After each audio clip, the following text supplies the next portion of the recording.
Good morning, everyone. How are we all doing? Hello. Welcome to BGTC UKVC. Yes, nailed it first time. I'm telling you what, next time we do this, someone's going to have to come up with something a bit more snappier than that. Should not be left to my devices at all. Yeah, I've Marketing, no marketing's gone into that whatsoever.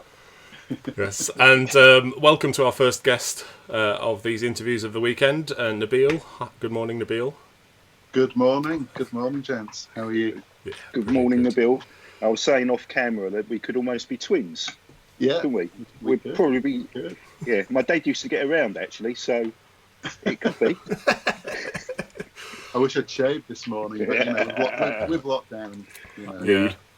Well, I was saying that your hair's a bit out of control at the minute, Nabil. It's a bit of a Yeah, I know. isolation haircut. Thanks, Matt. So, for those of you watching, Nabil is from Travelling Man, based in Leeds, but you've got 4 stores around the northeast. Yeah, that's right. The north. No, the north. Yeah, The north. yeah. Yeah. And I'll say right up front that I definitely would not have got. All of this is your fault, really, Nabil. I would not have got into this hobby as deep if it wasn't for Travelling Man. No way. Yeah. Now, my accent will give this away, Nabil, but I've spent a lot of time in Travelling Man in Leeds. Have you really? Yeah. My best friend lives in Leeds, so I've been going into Travelling Man in Leeds, and I've got to say, it's such a rock-solid brand that you've got, Travelling Man. Oh. I've been going into Travelling Man in Leeds for probably the last 15 years or so. I mean, you moved about 3 or 4 years ago to a bigger shop, but I remember the original smaller shop. You used to go right down into the basement, and all the sort of like bargains were down there. Oh yeah, brilliant place, Travelling Man. I've always loved the brand, and Thank you. recently had a bigger sort of upgrade in York as well in the last couple of years. We did, yeah. We kind of upgraded the York shop and the Leeds shop actually, so the games aren't downstairs anymore because we're kind of like, games are tucked away in the basement, and we're like, one of our biggest selling lines, obviously, and we thought, gotta move them upstairs, so we kind of expanded to the store next door, which was a really great move, I think.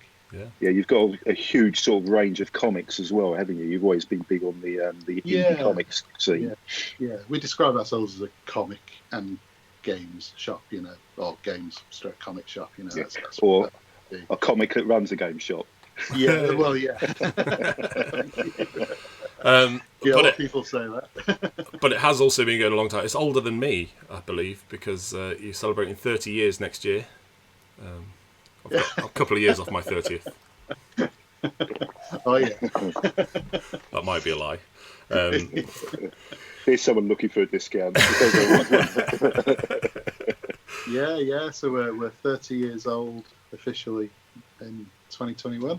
Oh. So 29 years. It's kind of hard to actually believe that is the case, because obviously I feel very young inside, so still got a lot to offer and give.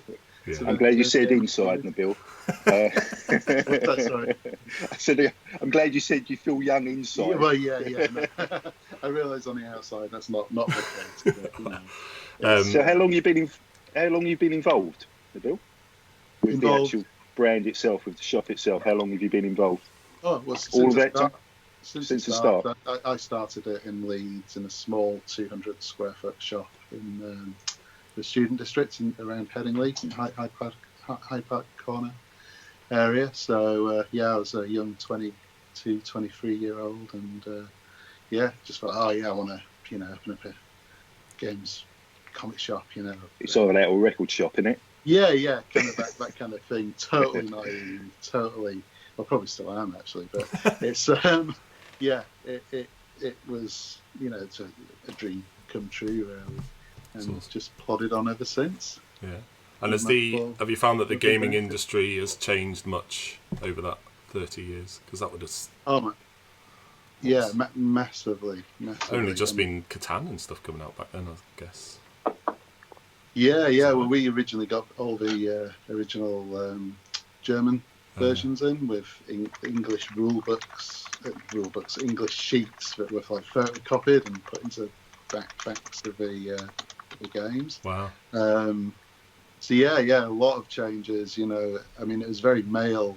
I mean, it still is kind of male dominated, but back in the day, you know, it's like 95%, you know, men coming into the stores, and that's changed, you know, massively, you know, That's good. for the better, obviously. And, you know, you get you know, there's always a certain type of person that came into the store, but that's completely changed. You know, you get a really great cross-section of society coming in, you know. I think that started when I started coming in the bill, but thank you for the. Well, you know, it's you know, 50% of your customers are women, so you kind of want to encourage as many. That's exactly why I went in there. Yeah. But yeah, it changed a lot. Yeah. And you know, obviously, board gaming has just exploded. You know, the last few years it's just been, you know, crazy. It's just got bigger and bigger and bigger. Yeah. And then, do you get a chance to play much yourself still at home? I seem to go through peaks and troughs of playing games. Yeah. So at the moment, I'm a bit of a trough. Bizarrely, I've had absolutely no time in lockdown to actually do anything because you know, we've just been really concentrating really hard on the business and just trying our best to, you know, keep going and keep moving forward. You know, because that's what Travelling Man's all about, is moving forward. It's travelling. We've got to keep going. You know. Yeah. Awesome. But so yeah, I'm on a bit of a trough at the moment. Yeah. Which probably isn't what you want to hear, right? No. It happens. No, I've hardly played. I'm exactly the same. Yeah. Exactly the same. Because I'm too old and stupid to online game.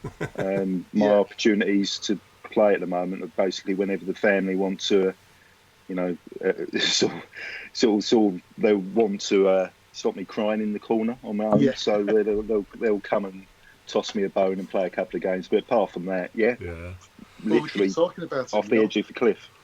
We keep talking about it in the office because there's only 3 of us working at the moment, and you know, it comes to lunchtime and think, right, let's crack open a copy of Wingspan or something and let's play. But yeah, it's just too much going on at the moment, which is kind of a shame. On that, do you re-shrink it and sell it afterwards? I bet you do. We're kind of lucky because obviously we do a lot of organised play and we've got a massive games library in Leeds, so anything we do open we can contribute to the games library or borrow from the games library, which is great. And because obviously because we're still in Leeds City Centre, we can just pop into a shop if we want to grab something, which is brilliant. Yeah. And then obviously we're obviously very, very grateful as Aircon. People may or may not know Nabil is one of the directors of Aircon as well. But they let us borrow the board game library from Travelling Man, which is the one that you see at Aircon. So that's what they only have a few games to choose from on their lunch break. Yeah, I know it's quite a lot. Snap. Yeah. No, I'm very lucky. Very, very lucky. Yeah, no, it's ace, and certainly that because I remember although I was coming into the shop when I was first getting into the hobby and stuff, and it was that when it was all downstairs. It was the current shop, but it was when it was kind of the downstairs bit of games. I remember that shop very fondly. And then I found out about the games night. You've always kind of done some organised play stuff, also, you know, like through the week there was almost something every night, wasn't there? D&D or board games or Magic or whatever. And so I started coming along to that. There was sort of every other Tuesday, wasn't it, like, at the old office as well. Like it was kind of funny. And, that's where you and I met. Wasn't it? So because you used to come down, and Rick would often be there, and Matt from the store. Yeah, so that was fun. I always remember we played a game of the Resistance that was really funny, and it was quite a big game. I think there was definitely 2 spies. I don't know if you remember this or not. And then someone playing was a brand new person to the game, and they're going like as the game started, they're kind of going, I think something might be wrong, and everyone's like, no, it's fine, just carry on, it'll be fine. And we kept going, and the good guys won within 3 missions. The first 3 they won all 3, and everyone was like, I've never seen that happen. And then the guy who was playing for his first time was like, well, I didn't want to say because I didn't want to ruin the game, but I was the only one that opened my eyes during the spy bit. And then everyone looks and turns out Nabil was a spy, but it was the way that your t-shirt reflected the wrong colour onto it because they were all sleeved. Honestly, my mind was just on another planet at that point. I felt so embarrassed. She was wearing one of those glitter T-shirts, were you? Just like reflected blue back, and it's like, So everyone being the owner of like a game shop that's been open for nearly 30 years, you kind of expected to kind of be, really good at gaming and know your stuff. But yeah, I'm very flaky when it comes to. Very lucky as well, actually. I'm quite I win a fair few. One of the things that's always stood out for me, I mean, I've been in quite a few of the travelling, well, quite a few, 2 of them, half of them. I've been in half of your stores, Nabil. Not bad for somebody from Essex. But I've always found the staff really, really knowledgeable and really, really friendly. I think that's one of the things that's, even going back maybe 20 years, when you first went in there weren't a lot of game shops around about then. There was quite a barren period. In fact, I think you were the only game shop in Leeds at that point. I think Patriot opened up maybe about 10 years ago on the outskirts, didn't they? And I think you've had a couple of ball game cafes open up in recent years. But going back then, it was almost like this little unknown club that people used to go to. And when you went to other shops like that, the staff were quite unwelcoming. I seem to remember around that era. But Travelling Main always seemed to be quite different in respect to that. Someone would always speak to you as soon as you came into the shop, be happy to talk to you about stuff. I just wonder how much of that was basically luck in terms of the people that you employed, or did you install that in people quite early? I mean, I like to think that we try and install that in people quite early. It was luck, wasn't it? No, it's definitely not.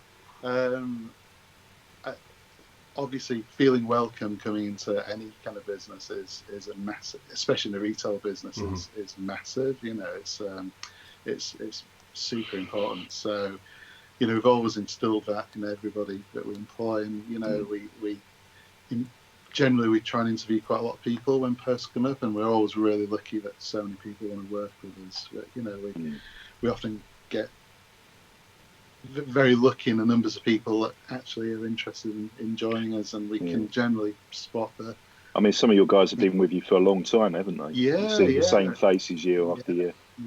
Simon in the comments is asking about Bungle. Oh, right, yes. Asking if he's still around. Yeah, so Bungle, he was Travelling Man's first member of staff. Okay. So he ran our Hyde Park Corner branch for 3 years, I think it was. Oh, very cool. So I've not seen him around for a long time. I think he's into his wargaming now. So last time I saw him, it was a wargaming convention. Cool. Yeah, wow. Obviously, his camo gear let him down that day, didn't it? He was a very hairy chap. Oh, I didn't know your interview process went that far. And we were talking earlier about having to kind of constantly adapt. Obviously, in the last 10 weeks or so, you've had to rapidly change your business model because you've pretty much, the main focus was on the stores and getting people into the stores, so you can actually have that interaction and friendliness with them, but you've kind of moved online as quickly as you could. Yeah. So how's that been? So I've always wanted a good online presence, and for one reason or another, that's never quite got there. So actually in January we relaunched our website with just 6 items on it, because I just thought, I'm gonna do this, if it's the last thing I do, I'm gonna get Travelling Man online and competing like we should be in the 21st century. Then obviously the lockdowns happened, and that kind of actually galvanized my brain and got me into action a lot quicker. So yeah, I kind of just thought, what's the solution to this? And I thought, well, the solution is having a big online presence. Therefore, that's our new strategy, to have a big online presence. So, the website certainly isn't perfect, but it's so much better than what we've had in the past, and we're doing pretty well on it. I'm really pleased with the reaction we're getting from our customers, and people from all around the country that are supporting us, and I like to think we're pretty competitive on there, and it's been going really well. I've actually been quite surprised. I've become like this just packing boxes in the warehouse. So there's only 3 of us at the moment. So it's absolutely amazing how it's gone. Yeah, it's great. I've ordered a few things. We've got Fast Sloss, which is just here. What else I've noticed. Tales from the Loop. I got the Tales from the Loop book, and then something else. I've forgotten what I got there. It's like the Yukon Airways, which is a pain to put together, but it's a great game. Really? It's got all these dials that you've got to clip together. It's okay. Really? And there's no instructions on how to do it. It just gives you all the bits. Yeah. But anyway, it has been great, and as always, it's just the same excellent service that you get in the shops. For people wanting to go and check out the website, it's just down there below me, travelingman.com. And you're very kindly offering a 10% discount code over the course of the weekend. I am, yeah. I mean, we've got pretty keen prices on there anyway, so I kind of thought this is a great opportunity to sort of get ourselves out there into the online community and try and get some extra business from the community if we can. Yeah, I mean you've always had a very loyal sort of northern fan base, so this is a great opportunity for you to sort of reach out to people that don't know you. And I'm going to ask you a question about expansion into the south in a minute. I'm going to lean forward like I warned you to, and I was going to. But it is, as I say, a very solid brand that's been around a long time. And I think that's an achievement in itself in any business. But in this particular marketplace, it's, bricks and mortar is a very challenging environment at the best of times. But I don't think people really understand how little profit there is per unit you sell to keep a bricks and mortar open. So this must be an incredibly difficult time for you, Nabil. Yeah, no, I mean, it is. I mean, just overnight we just lost, our whole business. So, just trying to claw it back is it's a really tough challenge. I mean, obviously a furlough scheme and that kind of thing, that's really helps. I mean, I don't suppose you're lucky enough to own any of your properties, are you? Do you have your landlords? Have they been good to you?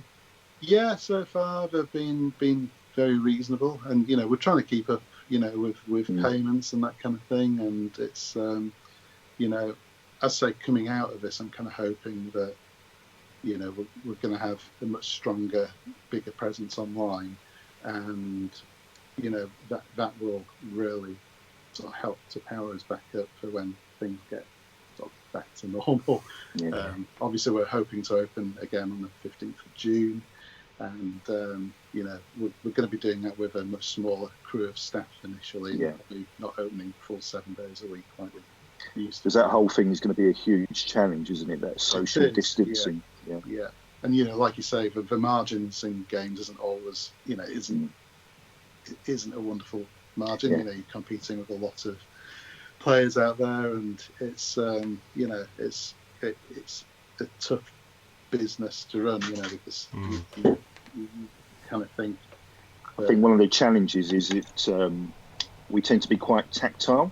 Ball gamers, we like to pick things up and look at them, and obviously managing that in the future until everything has returned to a new normal is going to be a challenge, isn't it, for you? Because absolutely, I actually can't quite get my head around that, because Waterstones are talking about quarantining their books for 72 hours, and I kind of think every time I go to a bookshop I must look at 10 books. You've read half of one before you walked out, haven't you? You're one of those, aren't you?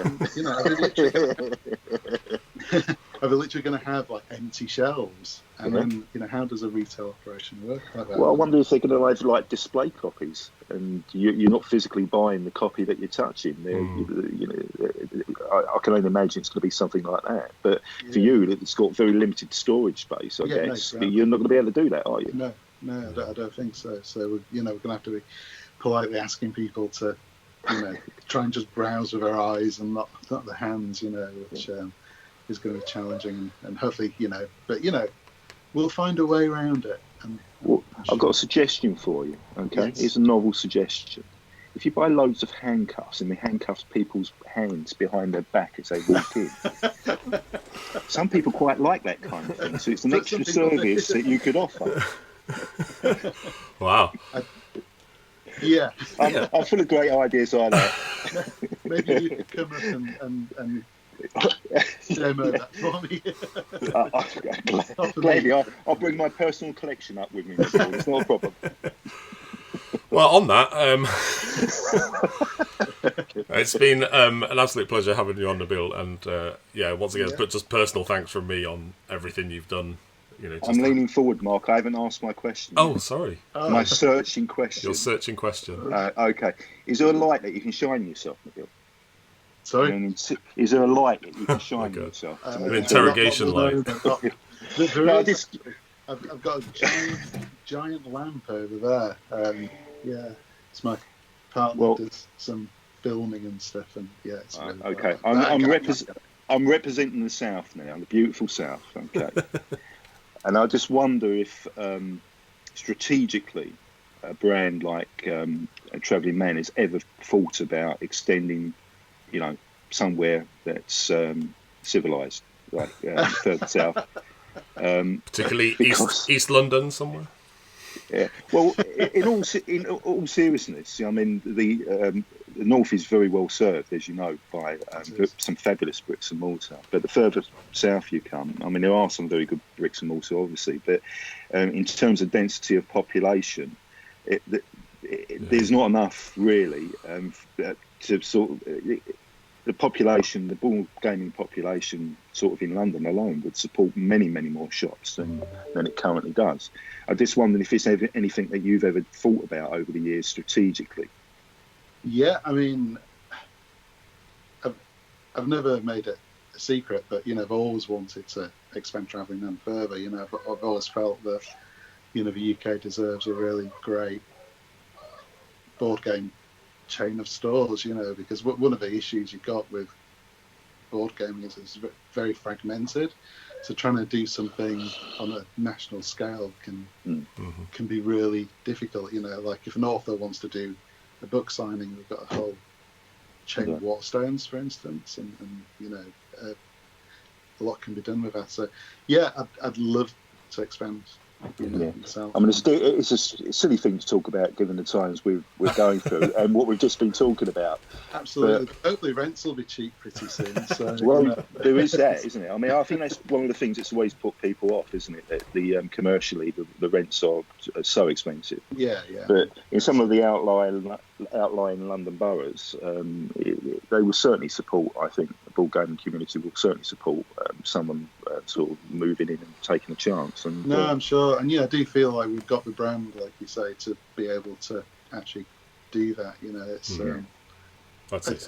It's kind of an interesting conversation right at this moment, but it's like you've got to be ambitious, haven't you? We do, absolutely. And I am ambitious, and I would like to, serve communities down south as well. It'd be incredible.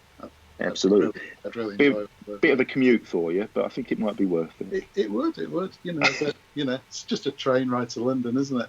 Yeah. It's warmer down here. And as you heard it, Martin admitted himself that they're pretty dense down there. He did. I heard that too. Yeah. In the land of the blind, the one-eyed man is king, and that's me. I'm definitely not disagreeing with you. But again, thank you so much, Nabil. It's been an absolute pleasure. Thank you for getting up so early. For those of you who don't know, we've been in hair and makeup since 6 a.m. Getting ready for this. So, but get on to travelling. I don't think Nabil's been in hair for some time. Have you? No. I did have hair when I started travelling, but not anymore. So get onto travellingman.com and use the discount code BGTCUK. All weekend you'll give you an extra 10% off some already very good prices, and hopefully no one will beat me to Crystal Palace. That's the one I've got my eye on. So. Ooh, you shouldn't have said that. You've knocked yourself down, mate. You really have.